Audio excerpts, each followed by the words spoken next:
Okay, so before I do anything else, I have to tell you something. Everybody at an awesome studio and a bunch of people not at an awesome studio agree that Minesweeper is the best game ever made. Yes, it is even better than Minecraft. The main reason why none of us do Minesweeper videos is because we believe that the beauty of Minesweeper is something that can't be expressed using words, pictures, moving pictures, or combinations of words and moving pictures. You have to experience it for yourself in order to understand how beautiful it is. Anyway, back to the video. Did you like how my resource pack made the creepers look like they were smiling? Anyway... Okay, so now I'm going to briefly explain how the interface works. So, as you may have seen earlier, there's a button down there that says New Game, and you're supposed to press it whenever you want to restart the game. And the button here on the left is pressed to turn over a tile and see what's behind it, and the button on the right is used to flag a tile that you think is a mine, so that you know where all the mines are and you don't, and the flag tile, like, this button won't work on flag tiles so you don't accidentally turn them over. And near the top there's a color code, and it just so happens so that the data value of white wool is 0, orange is 1, purple is... oh wait, no, this is magenta. Oh, whatever. Anyway, magenta is 2, etc. So that... well, since these tiles are relatively small, I couldn't fit numbers in here. So I use these. Like, if the tile has one adjacent mine, then it's orange, and if it has 2, it's magenta, 3 is light blue, etc. Let me demonstrate what this thing looks like. So first you have to press the New Game button, and then it tells you to turn over a tile. I usually go for the middle tile first, so since this is a 9x9, 1, 2, 3, 4, 5, and it takes a few seconds. Oh yeah, I clicked on a 0 tile. This is easy.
Okay, what do I do now? Let's see.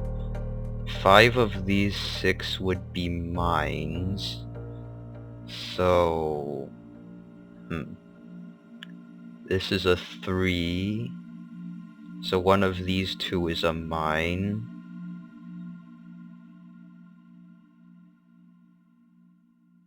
This is a 2, so only one of these 2 can be a mine.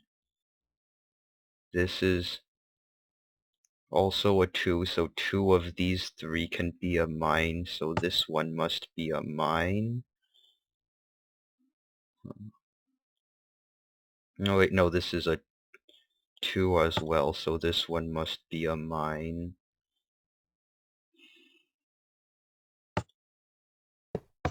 Yay, I win! It works most of the time, but not every time, unfortunately. Anyway, building this game wasn't actually that hard. It only took about this many command blocks.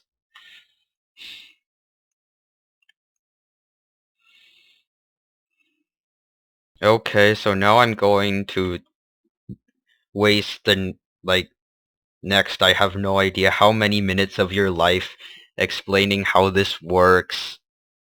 Well, I guess you could use this to cure insomnia, maybe? But anyway, okay. So this is the command that activates when you press the new game button. It places a redstone block here. And then when a redstone block is placed there, let's see, this command, so yeah, so this command fills all of this with stone so that when it generates the next board you don't get to see what it is until you reveal a bunch of tiles. Okay, sorry, I had to stop and do something earlier. Anyway, this command block places an air block there, so that later when it places the redstone block, all of these command blocks get a redstone update so that they activate. This command block, wait, 63, 64, -4. Hang on, I know where this is, I know.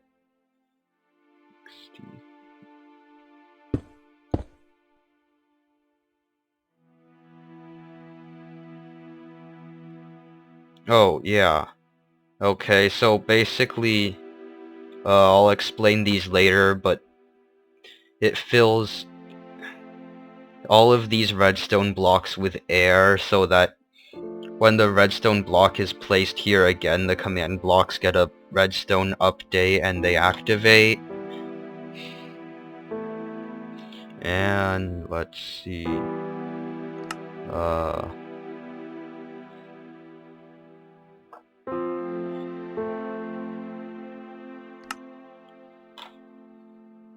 That command block fills... Where is this?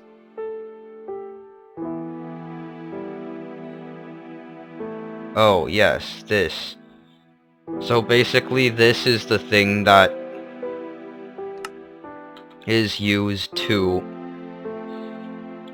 This is the thing that's used to test how many mines are adjacent to each tile, and therefore what color wool the tile should be filled with. And this has to be filled with air, because that way... I mean, like, using the destroy tag in the fill commands doesn't always work, I think. So like if you filled this with redstone and then destroyed the redstone, like if you use a fill command to fill this thing with redstone but has a destroy at the end, then the impulse command blocks here don't always get an update. I don't know. I mean, I'm pretty sure they're supposed to, but this is a big game. There are lots of bugs. Okay, so back to the main topic of our video. Let's see, that's the thing we already did. 3370 -4.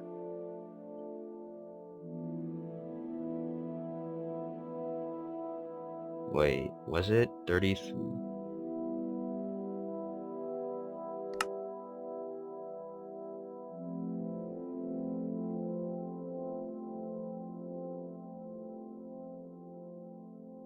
Oh yeah, so this is the command block that... See, if the redstone block gets placed here, then it activates a command block that says you win, so this is only placed here when the player wins, of course. And this just breaks this redstone block so that when it gets placed back here, the command blocks will get an update. Let's see, that's what we just did. Oh, so basically I use a scoreboard to keep track of the number of tiles I have left to turn over, and this sets it back to 71, which is what it's supposed to be when the game starts. And this fills the entire thing with wool, with white wool.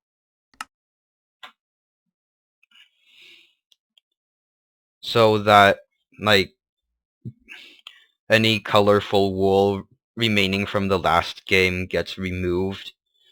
And this removes the mine tag from all the mines from the last game so that the mines can be different from the next one. And I use a tag called not mine to keep track of the tile that was first turned over. And yeah, in case you didn't know, the first tile that gets turned over can never be a mine. And let's see, we already did that one. And I use a tag to, like, when you turn over a tile that has no mines adjacent to it, that tile is supposed to automatically turn over all adjacent tiles, and I use a tag to keep track of which tile that is. So basically it just resets it just removes all the 0 tags and resets the game. And so for some reason I can never figure out how to place a button. See, these buttons are all turned on, and I can never figure out how to use set block to place a button so that it's on but doesn't stay on forever. So at the beginning of every game, I have to clone the off buttons from here back to the interface here. So basically it resets the buttons. And where were we? Okay, so this thing puts redstone blocks here. And I'll get to... Wait, no, this isn't 92. Wait, what?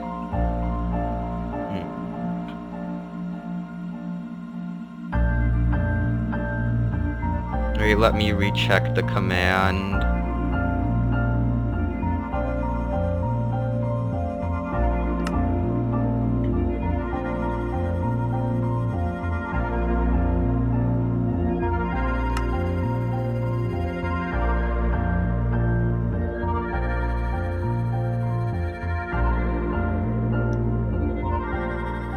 Yeah, I've been working on this for so long that I forgot what some of these command blocks do.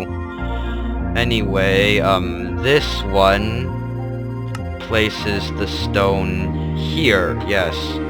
So basically, it's possible for the player to... So, like, I have it set up so that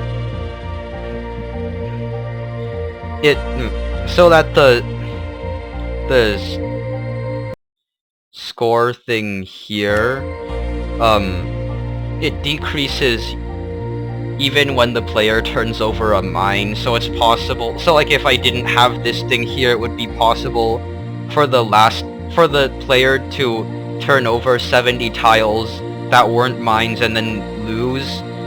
And when the player loses, there's a command block that changes this to air so that the player can't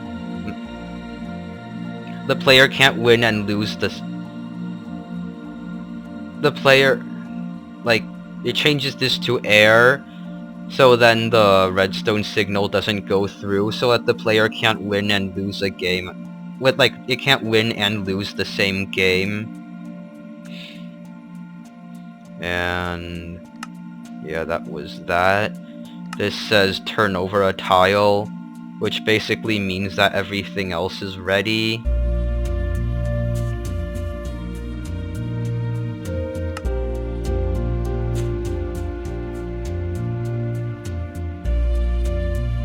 Okay, let's see. Okay, so that places an air block here.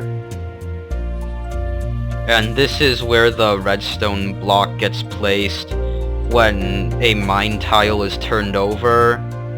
So basically, yeah, this resets the thing.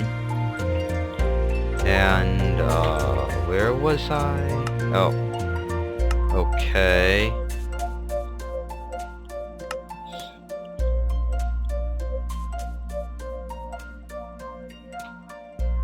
Okay, so this places an air block here so that I can press the new game button whenever I want to reset the game, and it will give these command blocks a redstone update and they will all activate and reset the game. And this fills this place with command blocks, and I'll get to it I'll get to what that does in 1 minute, hopefully. This thing... Oh wait, yeah, I remember what that thing does. So basically, I think there used to be a problem with this game where,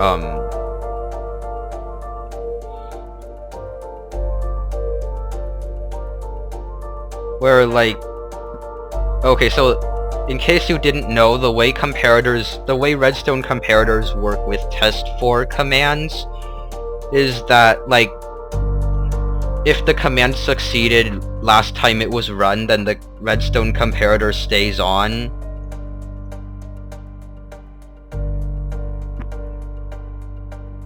Okay, I think I can demonstrate with this one. See how even if I break the redstone block, the comparator still... Like, even if the command block itself isn't powered, the comparator stays on. So basically, these command blocks test for mines. So I have to activate all of these after the mine tags get removed. So then that way they would...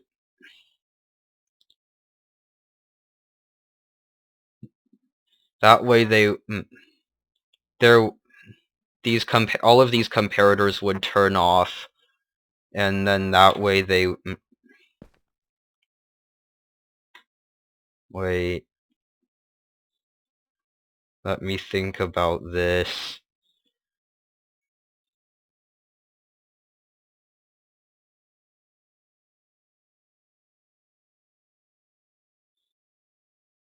Okay, so basically it resets all the comparators. I don't even remember why they need to be reset, but that's what it does. And... Oh yeah, there was a problem with this game where this redstone wire here would sometimes be replaced by a redstone block. So if that happened, then I would have to execute a command that automatically replaces this block with redstone wire.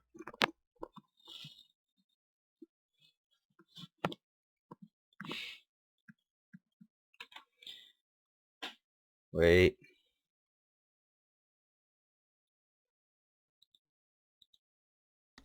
Yeah. Okay, so now I'm going to tell you what these things do.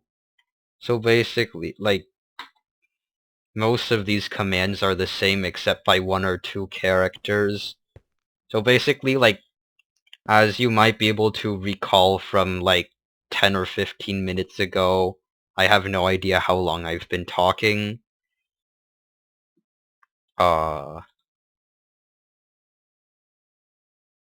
when you press the new game button, it fills this whole, like, flat thing of redstone blocks here, and powers all of these repeating command blocks, and they test for the first tile turned over.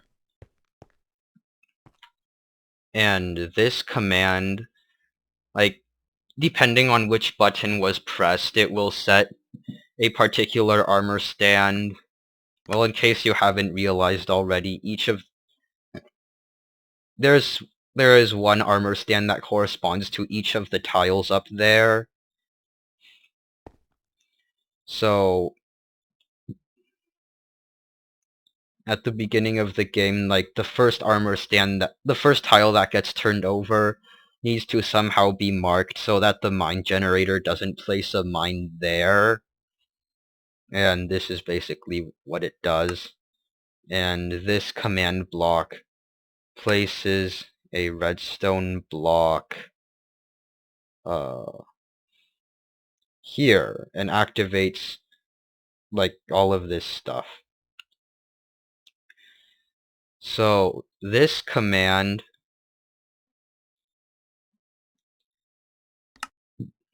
like, all 10 of these command blocks on this chain have the exact same command entered in them. And what it does is that it takes a random command block it takes a random armor stand, or basically it takes it takes a random tile and adds the mine tag to it. And so since it's activated 10 times, 10 of the tiles become mines. And this says generating board. And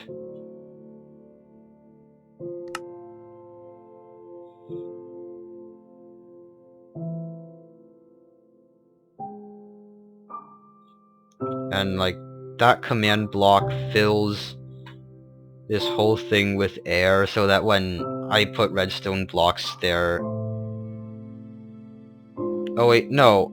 It fills the whole thing with air so that it stops testing for buttons and setting and giving the not mine tag to other tiles.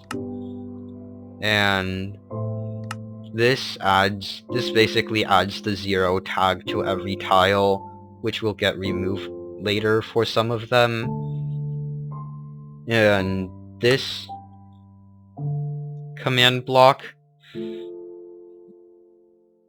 it fills this thing with redstone blocks. And this is the thing, as I said earlier, this is the thing that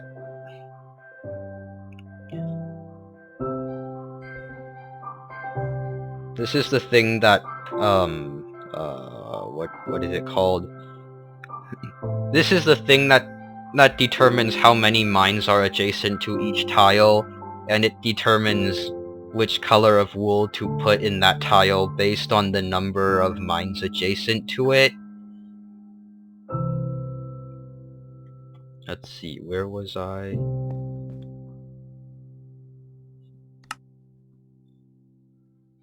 So, let's see, 68... Oh, here. So basically, these this whole thing of command blocks, from these repeating command blocks to the end of this chain, allow the player to flag the tiles that they think are mines. And this thing puts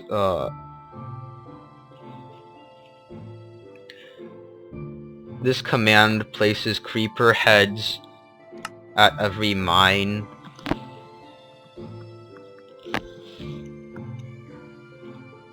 And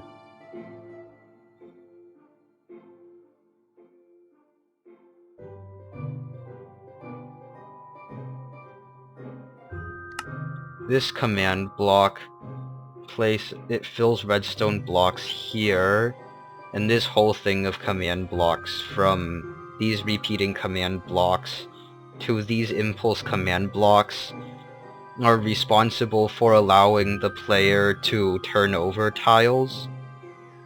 And wait.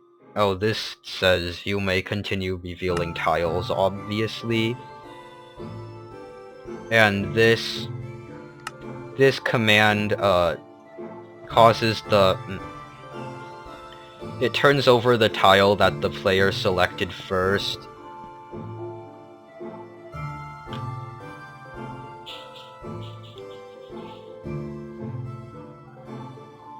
Okay, so now to explain how this thing works.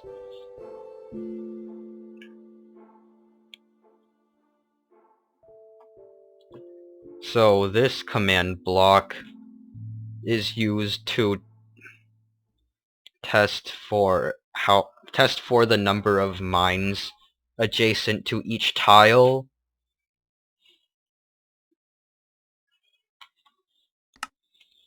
And it gets sent over on this comparator. And a person on the Minecraft forum said that like if multiple command blocks are activated at the same time, then the priority goes from the lowest coordinates, which is these command blocks, to the highest coordinates, which is these ones. And these command blocks determine what color wool gets placed behind, or behind or on or whatever each tile. And so basically how this is designed is that if the command block finds a certain number of mines, then the redstone comparator will send a signal that has a certain strength. Like if it finds one mine, then it will activate this one command block, which places wool that has a damage value or data value of 1. But then if it activates more than 1, like for example 2, then both of these command blocks will activate at the same time. But since this command block has a higher X coordinate, it will activate last and end up placing wool blocks that have a data value of 2. And when when the comparator sends any redstone signal, it will activate this command block and cause the chain command block to activate, which removes the 0 tag from the mine.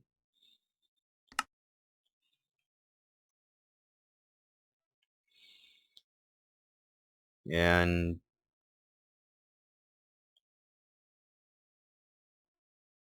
okay, yeah. Oh yeah, this thing. So this command block, well, these repeating command blocks test, or like they constantly test for when buttons get pressed.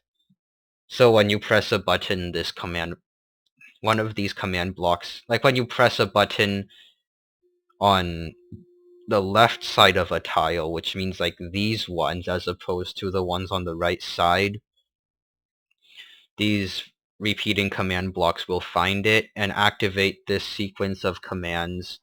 So this command block basically reveals what the tile is by replacing the stone with barrier blocks. This one subtracts the player's tiles left score.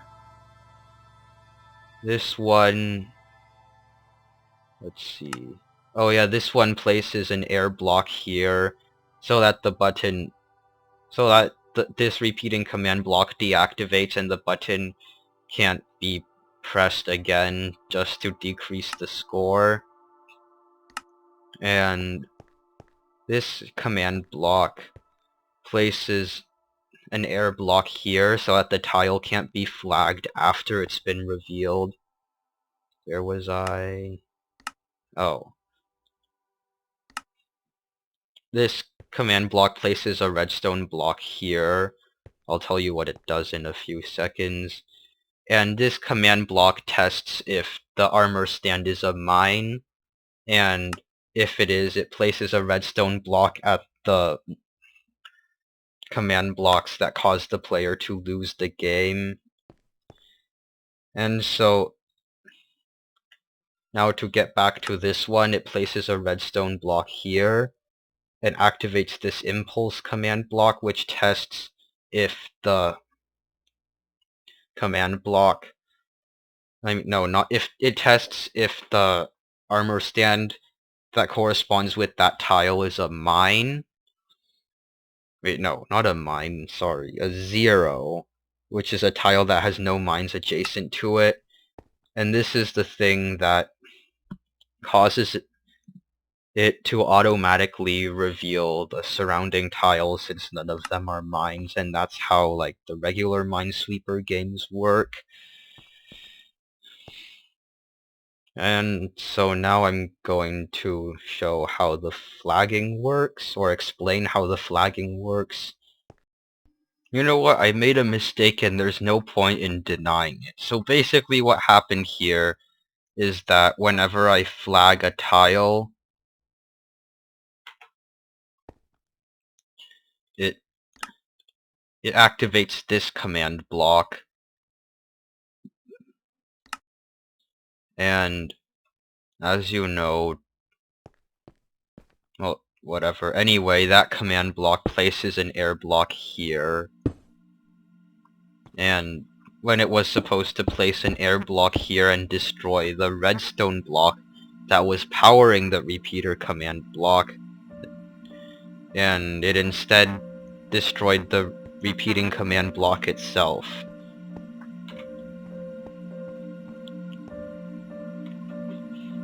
Anyway, so this is as you have probably already figured out, this repeating command block tests for the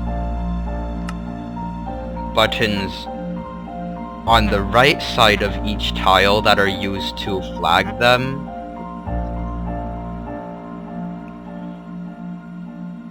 And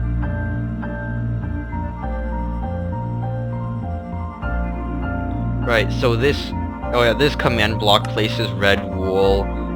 It covers each tile with red wool to indicate that it's been flagged. And this places an off wooden button where it is, because the unflag command blocks use the same controls. So then, like, so a wooden button will stay pressed for 1.5 seconds.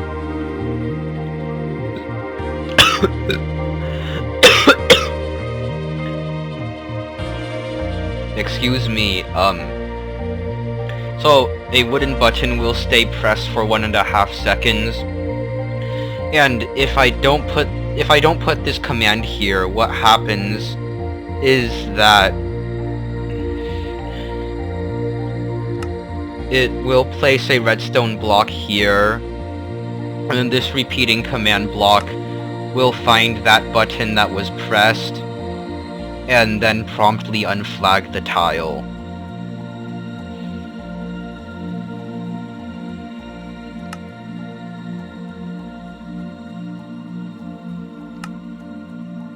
And this command block places an air block here so that it deactivates this repeating command block and prevents the player from turning over a flagged tile.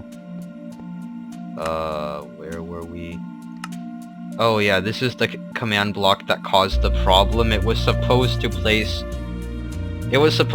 an air block here, and thus preventing players from flagging tiles that are already flagged, but instead it destroyed this repeating command block. I mean, I guess in some cases it would make no difference, but like, if you want to play several games in a row, then eventually that does become a problem. And this places a redstone block here,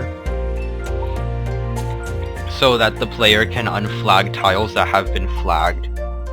This is the exact same command as this one. It tests for a pressed button on the right side of the respective tile. And this replaces the red wool with stone. This places a wooden button.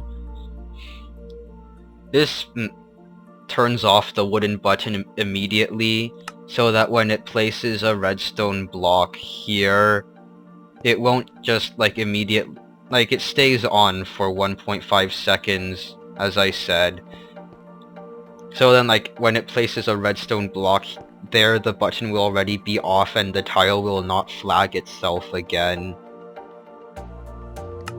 And this command block places a redstone block here, so that after the player unflags the tile, the player can turn it over. And wait, no, wrong command blocks.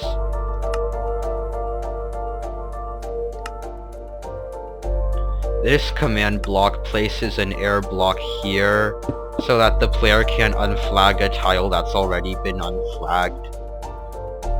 And I mean, it can't unflag a tile while the tile is unflagged. And this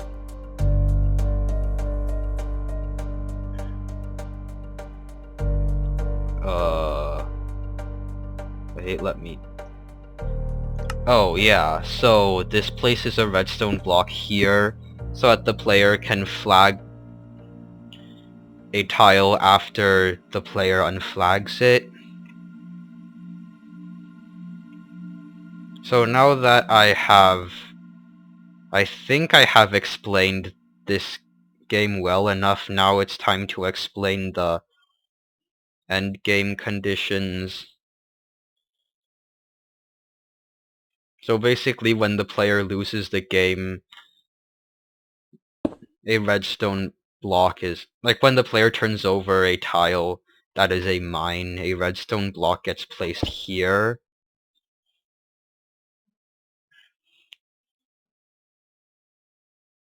And this command block says you lose, obviously. This command block places an air block here so that it cuts off the connection to the command blocks that say you win, so that the player can't win and lose the same game. Wait. This command block places a redstone block here. It fills a bunch of things with air, which are this section,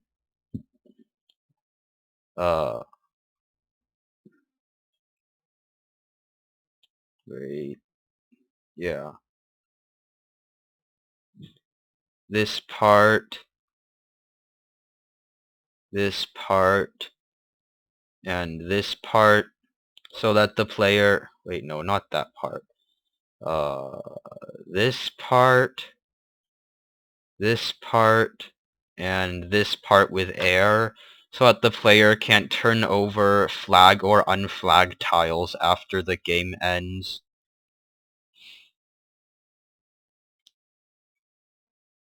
And then after about 1 second, it reveals it fills the entire interface with barrier, so that it can reveal where all the mines actually were. And then this repeating command block tests if the nearest player's tiles left score is 0. This command block places a redstone block here which activates the commands that cause the player to win. This is the same command as the one below. It places a redstone block here, and it prevents the player from turning over flagging or unflagging tiles after the player wins, and this says you win.